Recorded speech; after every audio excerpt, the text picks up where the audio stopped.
আসসালামু আলাইকুম বন্ধুরা, এগুলো হচ্ছে পাঙ্গাস মাছ। তো আমি পাঙ্গাস মাছ ভেজে নিচ্ছি। আমি অনেকগুলো মাছ ভাজবো।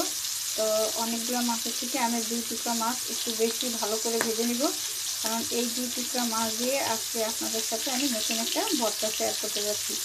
তো পাঙ্গাস মাছের ভর্তা কীভাবে বানাতে হয় সেটা চলেন আমরা দেখি কী কী জিনিস নিতেছি আমি এই পাঙ্গাস মাছের ভর্তা বানানোর জন্য।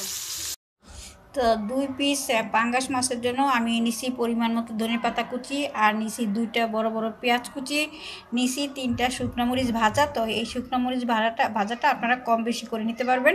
আর নিছি লবণ, সাধারণ লবণ, আর সেই সাথে নিছি সরিষার তেল। তো এই সবগুলো জিনিস দিয়ে আমি ভর্তাটা বানিয়ে নিচ্ছি এবং ভর্তাটা বানিয়ে আপনাদেরকে দেখাচ্ছি। তো দেখেন হয়ে গেছে আমার ভর্তাটা, বানিয়ে নিছি আমি পাঙ্গাস মাছের ভর্তা। তো এই ভর্তাটা খেতে কিন্তু অনেক মজা হয়, বিশেষ করে যারা মাছ খেতে চায় না তাদেরকে কিন্তু এইভাবে এই পাঙ্গাস মাছের ভর্তা বানিয়ে খাওয়ানো যায়।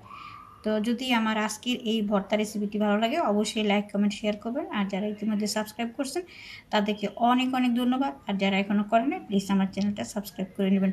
এতক্ষণ সময় দেওয়ার জন্য সবাইকে ধন্যবাদ। আল্লাহ হাফেজ।